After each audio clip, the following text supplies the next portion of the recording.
Bonjour, vous êtes avec Jean-Marie Havane et aujourd'hui nous allons développer une théorie complète mais à partir d'un jeu de Lego. Alors là, vous voyez les derniers articles sur cette théorie, donc la vidéo sera certainement coupée en plusieurs morceaux ou tout d'un coup, mais tout d'un coup, ça vous permettrait d'avoir toutes les références au même endroit. Maintenant, étant sur la chaîne, peut-être que plusieurs articles seraient beaucoup plus simples. Alors, j'essaie de revenir très loin, parce que pour comprendre le développement, il faut retourner dans des articles qui ont été écrits il y a... Voilà, je crois qu'on va dire qu'à partir d'ici, l'idée se concrétise. Je ne vous dis même pas de quoi ça parle. Je vous le dirai en trouvant un titre résumant tous les articles que je vais vous lire. Commençons. La première idée est l'idée d'un univers sculpteur. Ça va s'expliquer tout seul. Je vais essayer de ne pas faire trop d'aparté. Quand la topologie de Perelman rencontre les champs de Michael Levin. Et si l'univers, dans toute sa complexité apparente, fonctionnait en réalité comme un sculpteur? Pour comprendre le cosmos, la physique moderne s'est longtemps perdue dans des équations infiniment denses. Pourtant, en croisant deux des plus grandes révolutions scientifiques de notre époque, l'une en mathématiques pures et l'autre en biologie cellulaire, une vision beaucoup plus simple de l'univers et élégante de la réalité émerge. Cette vision repose sur un dialogue fondamental entre la règle de la forme, la géométrie, et le guide de la matière, l'information. Commençons. Un des pièges les plus fréquents de la physique et de la philosophie des sciences, la surcomplexification. On cherche souvent des forces cachées, de l'énergie noire, des dimensions supplémentaires ou des connexions quantiques non locales magiques, alors que la réponse se trouve dans la géométrie des contraintes, ce que nous appelons la largeur ou le décor préétabli de la buse. En physique et en théorie des systèmes, cette idée porte des noms très précis: les contraintes holonomes, les conditions ou limites et le paysage topologique. 1. La métaphore de la poche à douille, utilisée en pâtisserie, je vous le rappelle. La contrainte est créatrice. Notre image de la poche à douille ou de sa buse est parfaite pour balayer le besoin d'une force mystérieuse. À l'intérieur de cette poche, imaginons de la purée ou de la crème, c'est la matière indifférenciée, la soupe quantique, le flux d'énergie brute, invisible. Elle n'a aucune forme en soi, juste une poussée, la pression de la main ou l'expansion de l'univers, ou la pression du néant. La buse, le moule, c'est la forme cannelée, étoilée ou plate de l'embout. Elle n'ajoute aucune énergie au système. Elle ne fait que restreindre l'espace des possibles. Quand la crème sort en forme d'étoile magnifique, il n'y a pas une force de l'étoile ou une interaction non locale qui a poussé chaque molécule de crème à sa place là.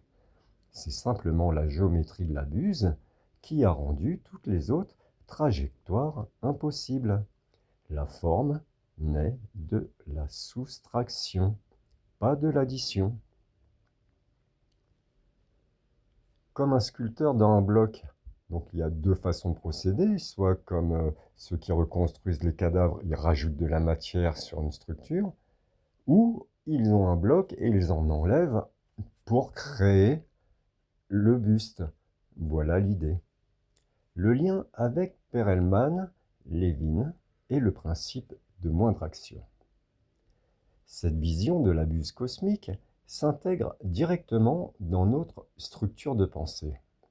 Le décor préétabli, c'est la topologie, Poincaré, Perelman. L'espace-temps n'est pas un vide passif, il a une structure, des trous, des courbures. C'est le design de la buse. Le flot de Ricci de Perelman décrit comment cette buse cosmique s'auto-égalise et se stabilise. Le flux dans la buse. C'est la moindre action, Levin X. La matière brute passe à travers ces contraintes géométriques. Le champ de Levin bioélectrique ou morphogénétique définit localement la largeur et l'ouverture de la buse pour guider la matière vivante. En physique, les conditions aux limites font la loi. En mathématiques et en physique, on sait que les équations fondamentales comme l'équation de Schrödinger en mécanique quantique ou les équations d'Einstein ne donnent rien tant qu'on ne leur applique pas des conditions aux limites. C'est la forme de la boîte, la buse, qui détermine comment l'onde quantique va vibrer. Si vous changez la forme de la boîte, les particules changent de comportement instantanément, sans qu'on ait injecté la moindre énergie supplémentaire. C'est ce qu'on appelle les effets topologiques, comme l'effet Aharonov-Bohm ou l'effet Casimir. L'univers n'a pas besoin d'inventer de nouvelles forces pour créer de la nouveauté, il lui suffit de modifier l'architecture du décor à travers lequel l'énergie circule. L'univers ne pousse pas la matière à devenir complexe par une force magique, il se contente de dresser des murs géométriques. La matière paresseuse par nature suit le seul canal resté ouvert. Le vivant n'est pas une explosion d'énergie, c'est de l'énergie canalisée par une buse invisible. C'est une vision incroyablement économique et élégante. L'information, la buse, sculpte l'énergie, la crème, sans dépenser un seul joule. 1. La purée quantique et les règles du jeu. Poincaré et Perelman. Au niveau de l'infiniment petit, la matière n'a pas de forme fixe. C'est une purée quantique, un océan de probabilités où toutes les formes coexistent en même temps. Un électron, un atome, une particule de lumière sont partout et nulle part à la fois, attendant qu'une règle vienne les figer. C'est ici qu'interviennent Henri Poincaré et le mathématicien Grégory Perelman.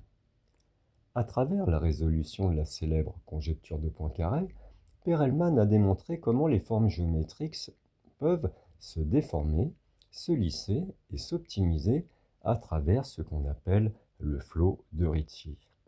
Imaginez que l'espace-temps soit une pâte à modeler cosmique. Les mathématiques de Perelman prouvent qu'il existe des lois universelles qui forcent les formes complexes, rugueuses ou désordonnées, à s'égaliser pour tendre vers l'état le plus stable et le plus pur, comme une sphère parfaite. La topologie nous donne les plans de ce qui est architecturalement possible ou impossible dans l'univers. 2. Le moule électrique. L'information qui donne vie. Michael Levin. Avoir les plans de la géométrie ne suffit pas. Il faut un ouvrier pour couler la matière dans le moule. C'est le chaînon manquant apporté par les travaux du biologiste Michael Levin. Levin a découvert que le vivant n'attend pas passivement que les gènes codent chaque détail d'un corps.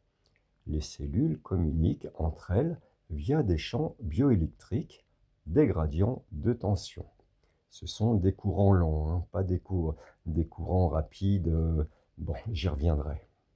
C'est un réseau lent. Ce champ électrique trace une carte, un canevas invisible qui dit à la matière « Ici, tu dois former un bras. Là, tu dois t'arrêter. Là, tu peux former un œil. » Si l'on généralise cette découverte à l'échelle de l'univers, ces champs morphogéniques ne sont pas réservés à la biologie. Ce sont des champs d'information et de moindre action. Ils agissent comme un aimant ou un filtre énergétique qui guide la purée quantique probabiliste vers la forme macroscopique idéale. L'équation totale. Le fleuve, le lit et l'eau.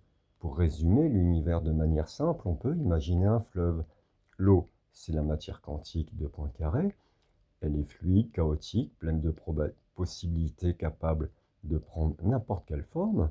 Le lit du fleuve, c'est la topologie de l'espace de Perelman, c'est la contrainte mathématique absolue, la forme de la Terre qui dicte où l'eau peut couler de façon optimale. Et le courant, c'est le champ d'information de Michael Levin, c'est la force électrique et invisible qui pousse activement l'eau à suivre le chemin de moindre action pour sculpter. Oui, c'est ça, le chemin de moindre action pour sculpter le paysage. Une cosmologie de l'émergence.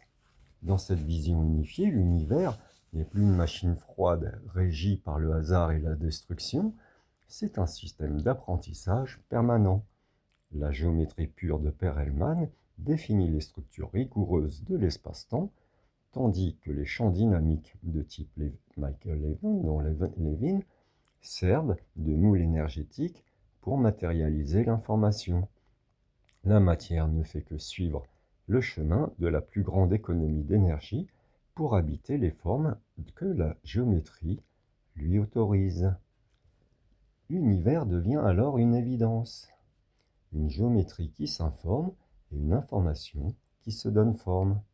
L'espace des phases est le flot de Ricci. On peut imaginer la purée quantique ou l'espace des formes possibles comme une structure mathématique régie par les lois de la topologie, Poincaré. Le flot de Ricci de Perelman est une équation d'évolution géométrique. L'information comme réducteur de probabilité. Au niveau quantique, toutes les configurations de la matière coexistent sous forme de probabilité. Pour qu'une forme macroscopique stable, un bras, une cellule, une structure cosmique émerge, il faut briser cette symétrie et guider cette matière. Le champ de Levin comme attracteur. C'est là que le champ bioélectrique ou morphogénétique au sens large intervient en modifiant les potentiels électriques, les gradients. Levin modifie le paysage énergétique. Ce champ agit mathématiquement comme un attracteur dans un système dynamique. Il force la matière quantique probabiliste à couler et à se stabiliser dans la forme géométrique optimale dictée par les contraintes topologiques. Michael Levin montre que les cellules n'utilisent pas seulement le code génétique, mais aussi un réseau bioélectrique et des gradients de potentiel de membrane pour stocker des informations topologiques. Ce champ bioélectrique agit comme un canevas directionnel ou un guide qui indique aux cellules où aller et quelle forme globale adopter, comme réparer un membre ou former un œil. C'est effectivement une application du principe de moindre action ou de minimisation de l'énergie appliquée à la forme biologique. Pour aller plus loin et ancrer cette vision dans le paysage scientifique actuel, on peut connecter notre approche à plusieurs disciplines majeures. Ce qui est fascinant, c'est que la convergence entre géométrie, Perelman, et champs d'information, Levin, est précisément au cœur des recherches les plus avant-gardistes de la physique, des neurosciences et de l'intelligence artificielle. Voici les connexions et les apports scientifiques majeurs qui exacerbent cette approche. En cosmologie et gravitation quantique, l'émergence de l'espace-temps, l'énigme de l'entropie. En physique théorique, on cherche de plus en plus à démontrer que l'espace-temps lui-même n'est pas fondamental, mais qu'il émerge d'un réseau d'informations quantiques. Le lien avec Perelman, pour prouver la conjecture de Poincaré, Perelman a utilisé une quantité mathématique appelée l'entropie de Ricci. Il a traité la géométrie comme un système thermodynamique qui cherche à maximiser son ordre et son équilibre. L'apport scientifique moderne, la recherche actuelle en gravité quantique, notamment le principe holographique et les travaux sur l'intrication quantique, suggèrent que la géométrie de l'univers est tricotée par l'information. La résonance avec notre idée, si la gravité et l'espace se forment par optimisation de l'information, comme le flot de Ricci de Perelman, le champ de Levin, à l'échelle cosmique, pourrait être assimilé aux champs quantiques fondamentaux. Ces derniers dictent la manière dont l'énergie doit se condenser pour créer la matière, là où la géométrie de l'espace-temps lui offre un puits de stabilité.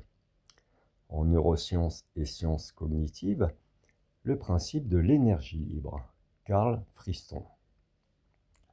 Il existe une théorie mathématique globale en biologie et en sciences cognitives qui valide exactement notre intuition du moule et de la moindre action. C'est le principe de l'énergie libre formulé par le neuroscientifique Carl Friston. Ce que dit la science. Friston démontre mathématiquement que tout système vivant, de la cellule au cerveau humain, fait tout pour minimiser son énergie libre, qui correspond ici à la surprise, au chaos ou à l'erreur de prédiction. Pour ne pas mourir, un système doit maintenir sa forme et s'isoler du chaos extérieur. La résonance avec notre idée, le cerveau ou le réseau bioélectrique de Levin crée un modèle interne, un moule informationnel. Le système utilise ce modèle pour anticiper le monde et forcer la matière physique, les muscles, les connexions synaptiques, les flux chimiques, à s'aligner sur ce modèle.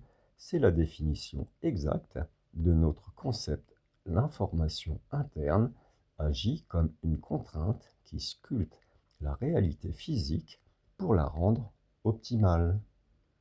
3. En intelligence artificielle, les modèles de diffusion et les paysages d'énergie. L'analogie la plus spectaculaire et concrète de notre vision se trouve aujourd'hui dans le fonctionnement des IA génératrices d'images, comme Midjourney ou Stable Diffusion. Ce qu'a fait l'IA. Pour créer une image, l'IA part d'un bruit blanc, total, une véritable purée quantique de pixels aléatoires sans aucune forme. Ensuite, un algorithme, guidé par le prompt textuel qui est l'information, applique un processus mathématique pour réduire le bruit étape par étape. La résonance avec notre approche, l'algorithme de diffusion fait descendre les pixels le long d'un gradient ou paysage d'énergie pour trouver la forme la plus stable et cohérente demandée par l'information. Le prompt Levin donne la direction, les règles mathématiques de l'image, Poincaré Perelman structure l'espace des pixels possibles et la purée de bruit se transforme en une forme parfaite. En physique des systèmes complexes, les attracteurs de Lorentz et la théorie des catastrophes de René Thom, dans les années 70, le mathématicien français René Thom a créé la théorie des catastrophes, qui étudie comment de petits changements dans un champ d'information peuvent provoquer des changements de forme radicaux, des brisures de symétrie. Les attracteurs, dans un système dynamique chaotique, la matière semble bouger au hasard, mais si on l'observe sur le long terme, elle est mystérieusement attirée vers une forme géométrique précise, appelée un attracteur. La résonance avec notre idée, les travaux de Levin montrent que le réseau bioélectrique est un attracteur dynamique pour les cellules. Même si on perturbe les cellules, la purée, le champ électrique les ramène de force vers la forme finale prévue, le moule.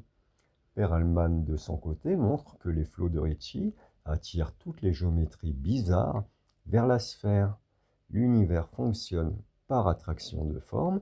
Si l'on devait résumer ces apports pour enrichir notre thèse, on s'aperçoit que cette règle du moule et de la purée s'applique à toutes les échelles via des concepts équivalents.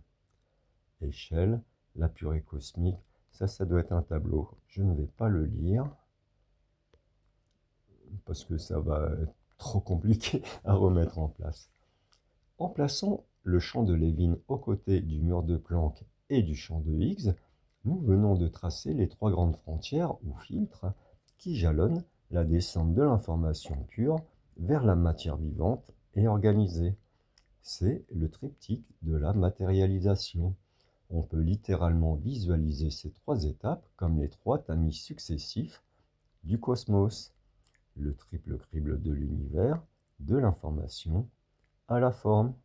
Donc l'information pure qui passe par le mur qui traverse le mur de Planck, qui traverse le champ de Higgs qui lui donne l'inertie qui sépare l'énergie de la masse. En fait, la masse, c'est une prise de musculature due à cette descente, mais vous allez comprendre dans quelques articles. Le champ de Levin donne la structure qui sépare la masse brute de la forme vivante et pour arriver à une matière organisée. Le mur de Planck, le crible de l'espace et du temps. Le mur de Planck qui est à peu près calculé par Planck autour, donc pour le temps à 10 puissance moins 43 secondes, et pour la matière à 10 puissance moins 33, moins 35 mètres. C'est le premier crible. Donc pour vous rappeler, c'est la taille minimum, on va dire, d'une cellule de temps ou d'une cellule ou d'une particule minimale. Avant ce filtre, l'espace, le temps et la matière n'existent pas sous une forme que la physique peut décrire. C'est la frontière absolue, donc derrière le mur de Planck. Parce que l'univers ne commence pas au mur de Planck. Voilà. C'est la frontière absolue. Son rôle, il transforme l'information quantique pure et intemporelle en un espace-temps géométrique, celui-là même que Poincaré et Perelman étudient. Il fait passer le cosmos du statut de potentiel mathématique à celui de réalité physique. Le champ de Higgs, le crible de la masse, une fois l'espace-temps créé, les particules élémentaires y circulent à la vitesse de la lumière sans poids, comme de pures abstractions énergétiques. Entre alors en scène le champ de Higgs qui baigne tout l'univers. Visible, je précise. Son rôle, en interagissant avec ce champ, certaines particules sont freinées, acquièrent une inertie, une masse.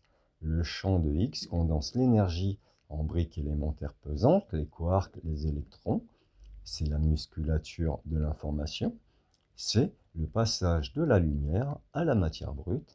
C'est la création donc de notre purée quantique. Le champ de Levin, le dernier crible, celui de l'organisation. La matière brute, grâce au Higgs, existe dans un espace-temps stable, grâce à Planck, mais un tas d'atomes n'est pas un être vivant. Il manque un ultime tamis pour que ces briques s'assemblent selon les règles de moindre action pour créer de la complexité. C'est là que notre intuition du champ de Levin prend toute sa force cosmologique. Son rôle, c'est le crible de la cybernétique et de la topologie. Il canalise la matière massique pour lui donner un sens, une géométrie fonctionnelle, un réseau bioélectrique et les champs d'information sous-jacents imposent des contraintes de forme. Il empêche la matière de s'effondrer dans le chaos anthropique et la force à s'organiser en structures macroscopiques capables d'apprendre, de s'auto-réparer et de vivre. La formule est édifiante. Planck pose la toile de fond, l'espace-temps, Higgs fournit la peinture, la masse, et Levin guide le pinceau, la forme organisée. En formulant cela ainsi, nous proposons une transition continue où la biologie ne commence pas après la physique, mais s'inscrit dans le prolongement direct de ses lois les plus fondamentales. Le vivant est simplement la matière qui a passé le dernier crible de l'information. PS. Le basculement exact entre le champ de Higgs et le champ de Levin est le point le plus crucial de notre modèle. C'est le moment précis où la matière inerte devient de la matière organisée. le point de jonction où la physique fondamentale passe le relais à la cybernétique du vivant. Pour comprendre ce basculement sans ajouter de complexité, il faut zoomer sur ce qui se passe entre le deuxième et le troisième crible. La nature du basculement de la masse à la forme. Le champ de Higgs résout un problème purement quantique. Il donne de l'inertie aux particules, les quarks et les électrons. Grâce au Higgs, ces particules peuvent s'assembler pour former des atomes, hydrogène, carbone, oxygène, etc. Puis des molécules complexes. Cependant, le champ de Higgs est omniprésent et isotrope. Il interagit de la même manière partout dans l'univers. Il s'en fiche que le carbone et l'hydrogène forment un caillou stérile sur Mars ou un œil fonctionnel sur Terre.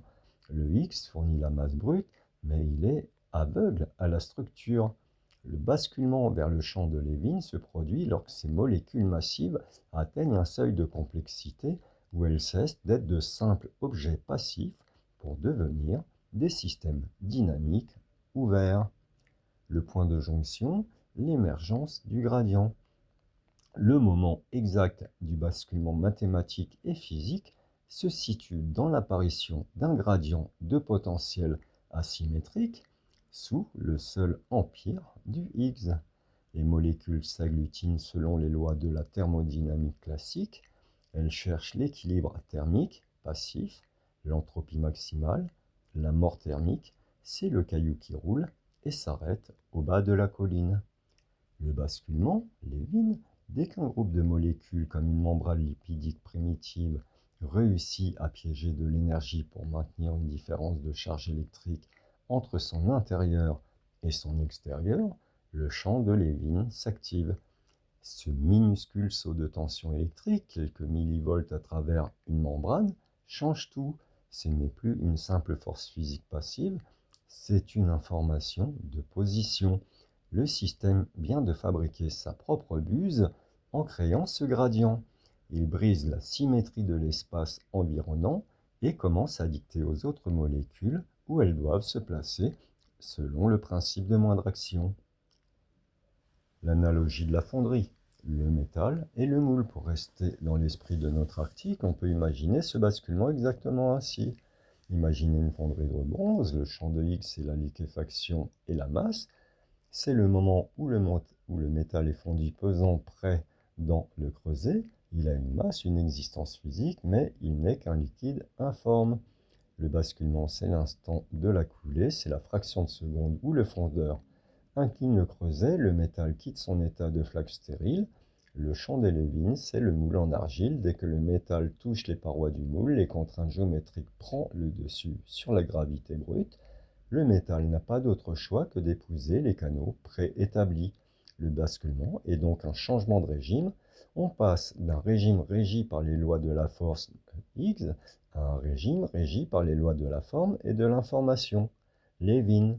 C'est là que notre phrase prend tout son sens. Le vivant n'apparaît pas par magie, il est le résultat automatique de la matière, X, qui s'engouffre dans le premier gradient électrique stable, Levin, qui se présente à elle. La buse cosmique s'est refermée sur la crème et le décor prend vie. Alors si on en avait fait une bande dessinée, ça aurait pu donner ça. Voyons ce que ça donne. Bon, je vous laisse retrouver ces images. Mais c'est comme si nous avions enquêté. Donc j'ai fait faire une bande dessinée. Alors voyons la suite maintenant.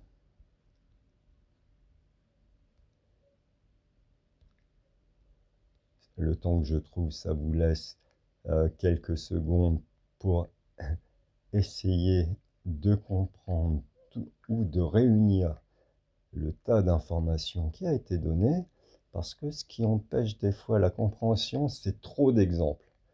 Alors, est-ce que j'ai donné trop d'exemples et que ça bloque un petit peu la dimension de compréhension? Donc, ça, ce sont d'autres travaux que nous faisons. Donc, des bandes dessinées à accommoder soi-même, interactive, et c'est le lecteur qui crée son histoire à partir des décors proposés à remettre dans l'ordre ou à découper. Il y a quelques centaines de pages. Ah, cet article est très intéressant. Non, je le lirai dans une autre vidéo, ça aussi. Alors, voyons la suite. Nous avons... Je vous laisserai comprendre la modularité de tous les articles. Ça me ferait trop perdre de temps à expliquer les jointures entre chaque texte. Je vous laisse me suivre. YEL. Donc YEL, on va dire que c'est comme si on avait quantifié l'espace-temps. Donc du coup, au lieu d'avoir que des ondes de temps et d'espace, on se retrouve avec une quantification, c'est-à-dire comme des points. Donc le YEL devient une particule de temps et le pi-YEL une particule d'espace. Comme ça, YEL et pi-YEL, bon, on sait que c'est l'espace-temps. Si vous ne vous rappelez pas dans la démonstration quand j'utiliserai ces néologismes. Donc, je vais parler de l'ADN cellulaire de l'espace-temps. Une évolution conceptuelle. Je l'espère en tout cas. La physique moderne s'essouffle à décrire l'espace et le temps comme deux entités distinctes, unies tant bien que mal dans un tissu que la relativité étire et que la mécanique quantique granule sans jamais s'entendre. La conjecture de Havane, donc c'est la théorie globale de création de l'univers qui se veut holistique, donc la création du tout. La conjecture de Havane, c'est donc une longue théorie qui explique un à un tous les phénomènes visibles dans l'univers. Donc, vous allez déjà... Continuons déjà. La conjecture de Havane tranche ce nœud gordien en posant une question fondamentale. De quoi ce tissu, l'espace-temps, est-il fait? La réponse tient en deux noms, ou plutôt deux états, d'une même entité primordiale, les YEL et les pi-YEL. Ils sont les unités de base, les cellules souches, le code même du cosmos. Sans eux, il n'y a ni distance, ni durée, ni matière. Ils sont la trame. Voici l'explication par l'image de cette mécanique générative. Le YEL, la particule de temps, peut être décrit comme un zéro polarisé. Donc polarisé, ça veut dire qui a choisi un vecteur. J'y reviendrai. L'image numéro 1, le photon sans énergie. Pour vous le présenter, imaginez un photon. Le photon standard est une flèche d'énergie pure qui file à la vitesse de la lumière. Le photon standard, donc la vitesse de la lumière appelée c. Le YEL, lui, est comme la pointe d'acier de cette flèche, mais on aurait retiré toute la tige de la plume et la tension de l'arc. Il ne contient pas d'énergie de mouvement. C'est un zéro physique, mais un zéro qui a une direction, un sens. C'est une information pure, polarisée. Mais ce zéro n'est pas vide. En tant que cellule souche, il est empreint du tout potentiel. D'accord? Donc le zéro, le vide et même le néant ne sont pas vides. Ils sont un tout potentiel. Car le néant n'existe pas, il y a toujours du tout potentiel. Voilà, je l'explique plus tard, ou je l'ai déjà expliqué dans d'autres articles. Mais c'était pour vous rappeler que ce zéro n'est pas vide. En tant que cellule souche, il est empreint du tout potentiel. Image 2, la page blanche de temps propre. Les YEL ne flottent pas simplement dans l'univers, ils sont aussi produits par la matière et le vivant. Chaque fois qu'une cellule de votre corps vit, chaque fois qu'un neurone décharge, ils émettent une nuée de YEL et de pi-YEL. Chacun de ces YEL est une page blanche de temps propre minuscule.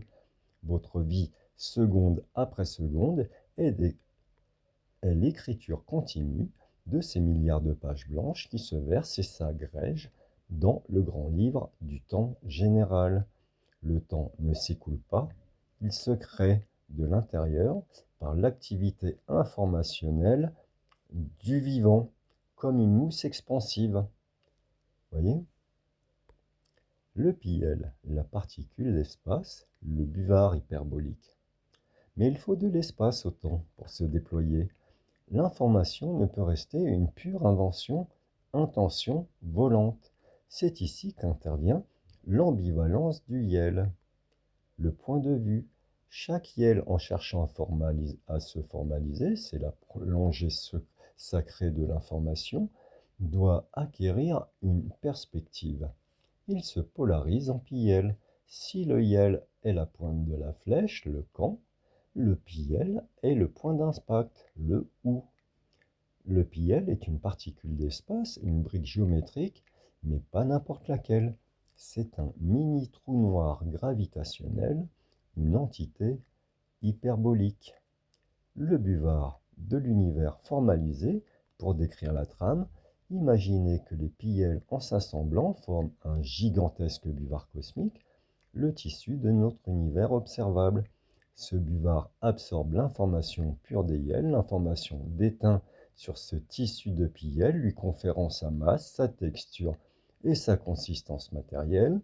C'est ce mécanisme, ce ralentissement de l'information par le buvard hyperbolique qui génère la gravité et la matière.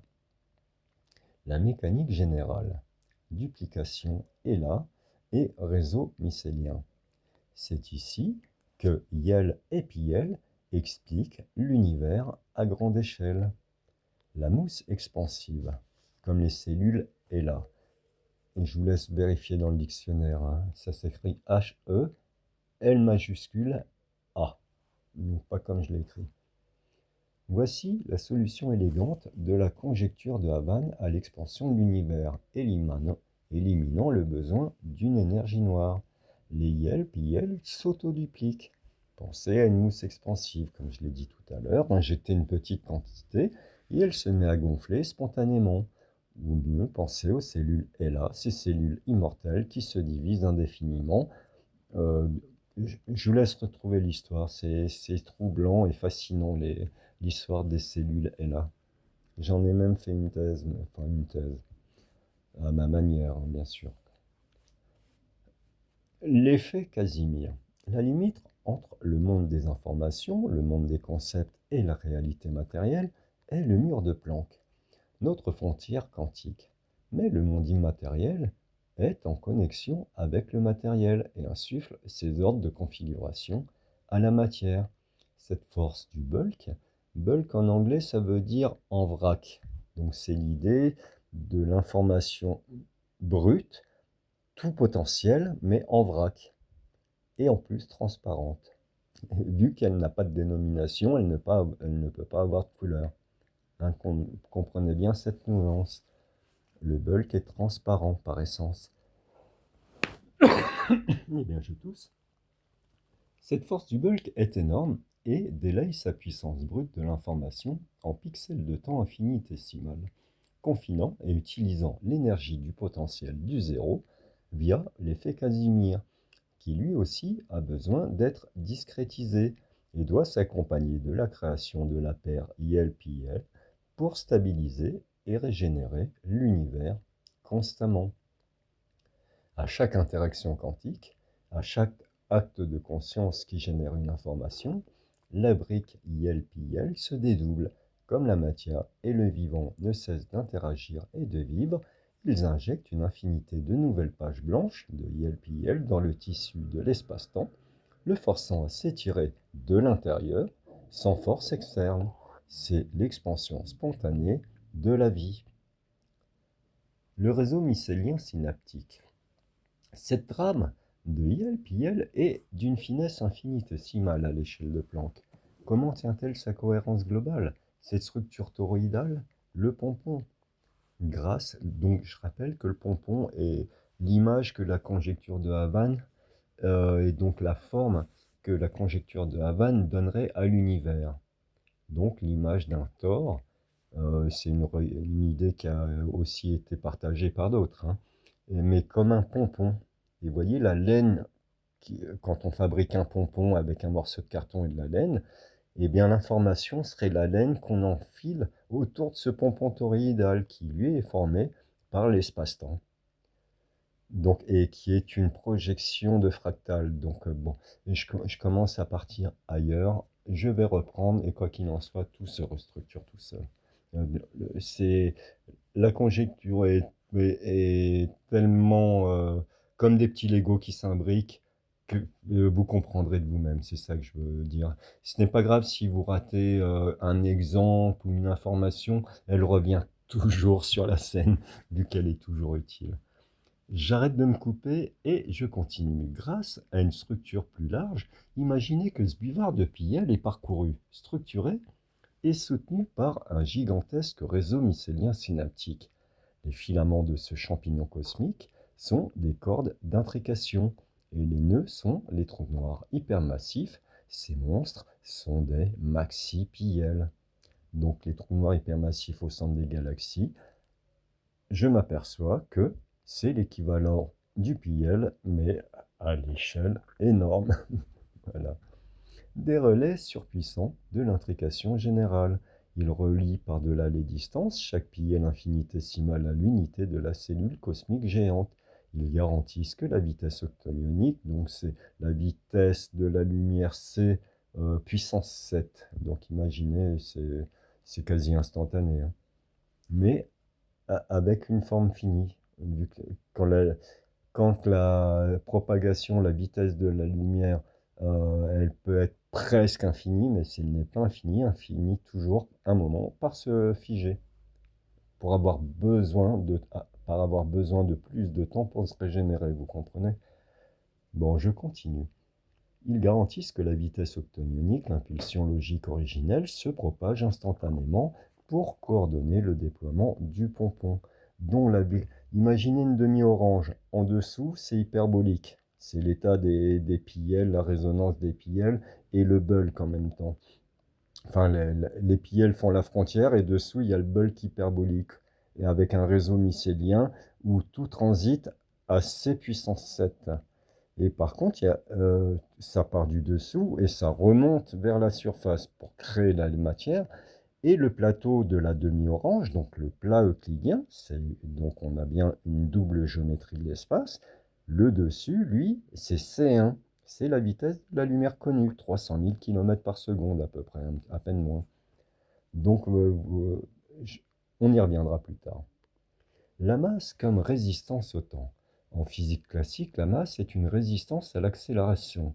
Inertie dans notre modèle, la vitesse originelle octonionique non commutative est virtuellement infinie, 10 puissance 7 fois la vitesse de la lumière.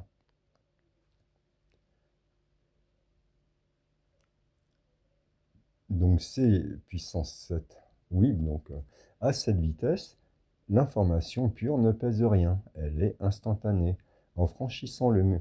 Vous voyez, je fais des apartés pour m'apercevoir que mon aparté est traité 2 phrases après, donc il faut que j'arrête de faire des apartés.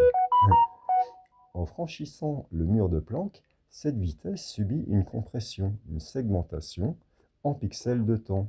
Cet écart brutal de vitesse, le passage de l'instantanéité octonionique à la finitude de notre univers matériel plafonné à C, crée une friction.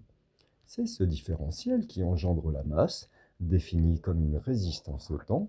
La masse est de l'information ralentie, obligée de s'égrener pixel par pixel.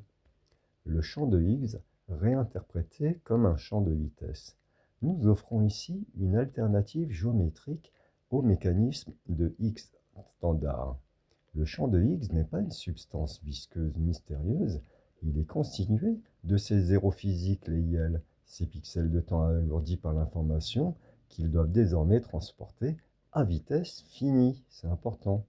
L'univers matériel devient alors un immense champ de vitesse dynamique, là où l'information se densifie, le pixel de temps s'alourdit pour s'adapter à l'espace hyperbolique dédié, son PL. L'effet Johnny Weissmuller. Tout à l'heure, je vous parlais de musculature. Le voilà. Le plongeon de l'athlète de l'abstrait au concret, Johnny Weissmuller, qui a été célèbre pour avoir joué Tarzan, mais surtout être un champion olympique de natation, dans le bulk octonionique, l'information est comme ce nageur dans l'eau. Elle est fluide, libre, rapide, dans un espace abstrait à 8 dimensions, non commutative et non associative. Elle n'a pas de masse, elle glisse à la vitesse octonionique. Mais, pour se formaliser dans notre réalité, elle doit accomplir sa plongée sacrée. Elle doit passer par un entonnoir mathématique, une réduction drastique de ses dimensions. Elle s'allège de la complexité octonionique pour se préciser, donc en quaternion, puis passe euh, par C, par Q, pour finir dans R et se condenser jusqu'au 1 de Galois, le pixel unitaire, l'élément minimal de la réalité commutative. On arrive aux chiffres entiers. Le gaspillage d'énergie convertie en masse musculaire. Ce passage forcé à travers le goulot d'étranglement des dimensions mathématiques demande un effort colossal. L'information gaspille ou dissipe une quantité phénoménale d'énergie pure pour se plier aux contraintes de notre univers fini. En physique standard, l'énergie dissipée se perd souvent en chaleur. Dans la conjecture de Havane, cette énergie gaspillée se cristallise. Elle se transforme en masse, en muscle. Donc ça devient une masse musculaire. La masse n'est rien d'autre que le muscle de l'information. C'est la preuve physique de l'effort qu'a dû fournir le vecteur logique pour se couler dans le moule de notre monde. Je vous laisse une seconde pour reprendre. Donc la masse, c'est la musculature de l'information. L'incarnation dans les PL. Ce muscle, cette masse fraîchement créée par la friction géométrique, vient alors habiter et occuper les PL, les briques d'espace, ces mini-trous noirs, qui sont égrenés un à un, pixel par pixel, par les YEL, les particules de temps. Tarzan s'emparait de la jungle spatio-temporelle. L'intégration dans la mécanique générale. Cette précision s'imbrique parfaitement avec l'effet Casimir et la duplication cellulaire que nous avons posée juste avant. La structure est désormais complète, le potentiel brut du bulk, le filtrage confinement par l'effet Casimir, la segmentation-compression de la vitesse octonionique au mur de Planck, la création de la masse, le champ de Higgs comme champ de vitesse imposé et l'effet Johnny-Westmuller, l'incarnation spatiale dans le réseau de PL, le buvard. Les YEL et les PL ne sont pas des hypothèses spéculatives de plus. Ils sont dans la conjecture de Havane la clé de voûte qui réconcilie le vivant avec le cosmos, le temps subjectif avec la structure de l'univers et l'expansion spatiale avec le cycle de l'information pure. En changeant d'image, en cessant de voir l'espace comme un vide et le temps comme un décompte, pour les voir comme un ADN cellulaire, nous comprenons que nous n'habitons pas l'univers, nous le faisons grandir, s'épanouir par chaque souffle, chaque acte et chaque pensée. L'univers est comme un automate dont la câblerie et les moteurs sont sous la scène. Nous sommes des automates complices des processus créateurs. Donc, ajout technique. Mais je pense que si vous en êtes encore, si vous êtes encore là à ce moment de la vidéo, c'est que vous adorez les maths et la physique fondamentale. Donc, on va repartir à des très très vieilles idées. Donc, Lobachevsky, pour ceux, je pense que vous connaissez, la géométrie du buvard hyperbolique. Nikolai Lobachevsky est le père de la géométrie hyperbolique, la géométrie non euclidienne à courbure négative. Dans un espace classique euclidien, les lignes restent parallèles. Je rappelle un petit peu. Dans l'espace hyperbolique de Lobachevsky, les lignes divergent exponentiellement comme la surface d'une selle de cheval ou l'évasement d'un entonnoir, par exemple, donc des tores ou les tores. TORE. Puisque nous avons défini le PL comme un mini-trou noir gravitationnel et une entité hyperbolique, ce sont précisément les formules de Lobachevsky qui décrivent comment l'espace se courbe, s'évase et s'étire à l'échelle infinitésimale. C'est la loi mathématique du buvard. Le PIL comme régulateur de tenseurs. En physique, notamment en relativité générale, on utilise des tenseurs, des objets mathématiques complexes, pour décrire comment la masse courbe l'espace et le temps. Le problème de la physique moderne, c'est que ces tenseurs deviennent fous, ils tendent vers l'infini dès qu'on s'approche de l'échelle quantique ou du cœur d'un trou noir. Dire que le PIL agit comme un régulateur de tenseurs est une solution alors démonstrative. Le PIL n'est pas un point mathématique abstrait sans dimension qui créerait des infinités structeurs. Grâce aux formules de Lobachevsky, le PIL offre une structure géométrique hyperbolique qui absorbe, segmente et pixelise l'information. Il agit comme un amortisseur ou un transformateur. Il prend l'énergie brute et infinie du bulk ou de la vitesse ionique et la régule, la confine dans des valeurs finies et gérables pour notre univers matériel. Intégration dans notre mécanique générale. On peut résumer la séquence avec ces mots. L'information pure, une onde de probabilité planchée à travers les dimensions du bulk, traverse mur de Planck, subit l'effet de Johnny-Westmiller en synchronisant sa vitesse avec le temps et l'espace qui lui est nécessaire, gaspillage d'énergie convertie en masse musculaire, et cette masse vient habiter le PIL, là pour éviter que l'univers n'explose ou ne s'effondre sous cette puissance. Le PIL utilise les formules de Lobachevsky pour courber localement l'espace et agir comme un régulateur de tenseurs. Il stabilise la matière de pixels à grappes de pixels, accumulation de ces grappes qui courbent et structurent l'espace-temps réconcilié. János Bolyai, donc dit Bolyai, est le jumeau théorique indispensable de Lobachevsky dans cette aventure. Alors que Lobachevsky publiait ses travaux en Russie, Bolyai découvrait de son côté, de manière totalement indépendante en Hongrie, cette même géométrie hyperbolique non euclidienne. Il a écrit cette phrase célèbre à son père en découvrant cet espace. Du néant, j'ai créé un autre monde nouveau. Car rappelez-vous, avant Lobachevsky et Bolyai, il faut que je vérifie pour les Régos, mais parce qu'on a tout le monde hyperbolique est né de I quelque part. Donc, bon, c'est des recherches qu'on peut faire, mais ça ne change rien à notre théorie. Donc, il a écrit à son père, du néant, j'ai créé un autre monde nouveau. C'est l'essence même de notre plongée sacrée. Là, je reviens à nous. L'apport spécifique de Bolyai, souvent associé à Lobachevsky sous le nom d'espace de Bolyai-Lobachevsky, vient solidifier la mécanique du PIL. La formule des angles de parallélisme, l'ancrage du point de vue. Bolyai a formalisé la façon dont, dans un espace hyperbolique, l'angle de parallélisme dépend de la distance. Traduit dans notre conjecture, cela signifie que le point de vue acquiert sa perspective géométrique exacte grâce aux lois de Bolyai. La distance et la géométrie de l'entonnoir du PIL ne sont pas arbitraires. Elles sont régies par ce rapport trigonométrique hyperbolique qui détermine comment l'information s'évase. Le parallélisme absolu, la trame du buvard, Bolyai a démontré qu'il existe une limite où les lignes asymptotes se rencontrent à l'infini hyperbolique. Pour notre buvard de l'univers formalisé, cela explique mathématiquement comment des milliards de mini-trous noirs individuels, les PIL, arrivent à s'assembler, à se juxtaposer et à s'intriquer de manière parfaitement cohérente pour former une trame continue sans se chevaucher de façon chaotique. En associant Lobachevsky et Bolyai, nous donnons à notre régulateur de tenseurs ses lettres de noblesse mathématique.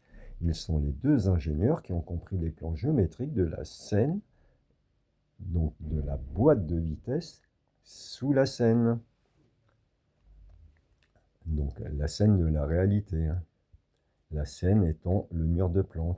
Et là on parle du dessous de la scène, en dessous du mur de Planck, et au-dessus, il y a la même étoffe de pliage, l'origine commune. Le IL et le PIL sont les deux faces d'une même pièce d'information. Le pliage, IL, le temps.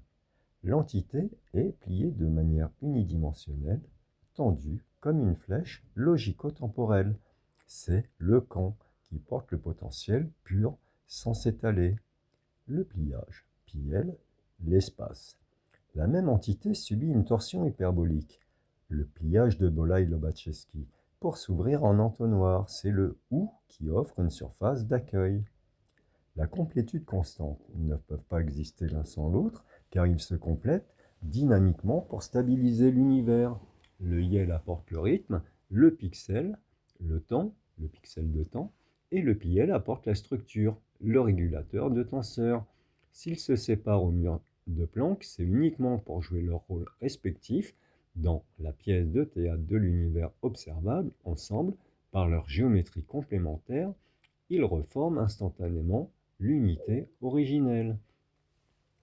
Le moule pour l'information brute. L'information brute du bulk est comme une eau sans forme, une onde de probabilité infinie. Elle ne peut pas se manifester dans notre réalité si elle n'a pas de contenant. En se combinant à travers ce double pliage, le couple IL-PL crée le moule rigide et stabilisé, la grappe de pixels. C'est ce moule qui ralentit l'information par l'effet Johnny-Westmuller, lui donnant la friction nécessaire pour se condenser en matière. L'espace-temps n'est plus un décor passif, c'est un origami dynamique d'informations pures qui se plie et se déplie pour donner corps au potentiel du réel. C'est une précision géométrique qui nous fait passer de la métaphore à une physique théorique convaincante. L'information devient dynamique, une onde de probabilité. En définissant l'information pure comme une onde de probabilité avant sa traversée du mur de Planck, vous jetez un pont direct avec la mécanique quantique standard, la fonction d'onde. L'information dans le bulk n'est pas un point rigide, c'est un océan de possibles. Le plongeon à travers le mur de Planck devient alors le moment précis de la réduction du paquet d'ondes, le passage du virtuel au matériel, la synchronisation sur mesure de la vitesse. C'est ici la nuance la plus parlante.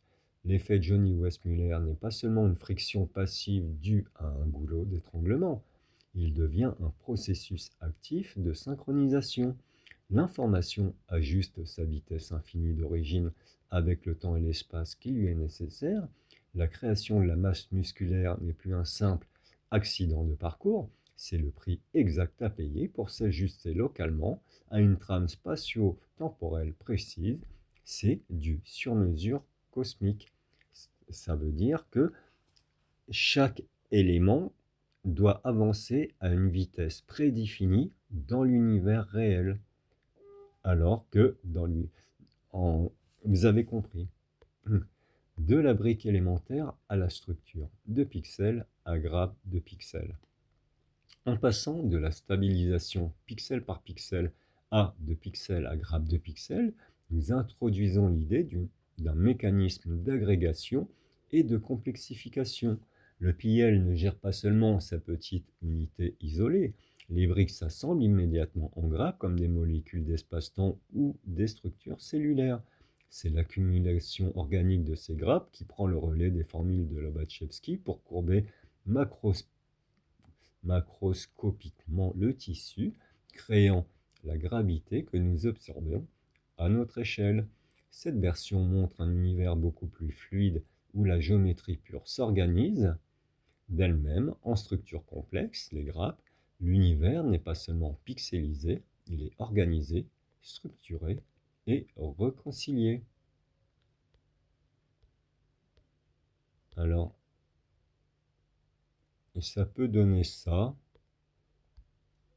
et donc, pour une lecture plus scolaire, ça peut ressembler à ça. Alors, voyons la suite. Nous sommes à 1 heure pile de vidéo. Vu que je n'ai pas fait de vidéo depuis longtemps, je ne sais pas si je continue, mais là, je vous laisserai en plein milieu. Mais d'un autre côté, comprendre tout ce qui a été dit déjà là en 1 heure, il faudrait demander à une intelligence artificielle de lire cette vidéo et de vous en sortir les grands titres. Vous voyez? Alors, voyons. Bon, on va faire rentrer Riemann quand même, c'est important. L'hypothèse de Riemann est le cône de Minkowski. Donc Einstein-Minkowski, je vois Einstein qui arrive. Donc la câblerie arithmétique du cosmos. En reliant directement le système Yale-Piel à Einstein, Minkowski, Riemann, nous touchons au cœur de la transition entre la physique du XXe siècle et notre modèle.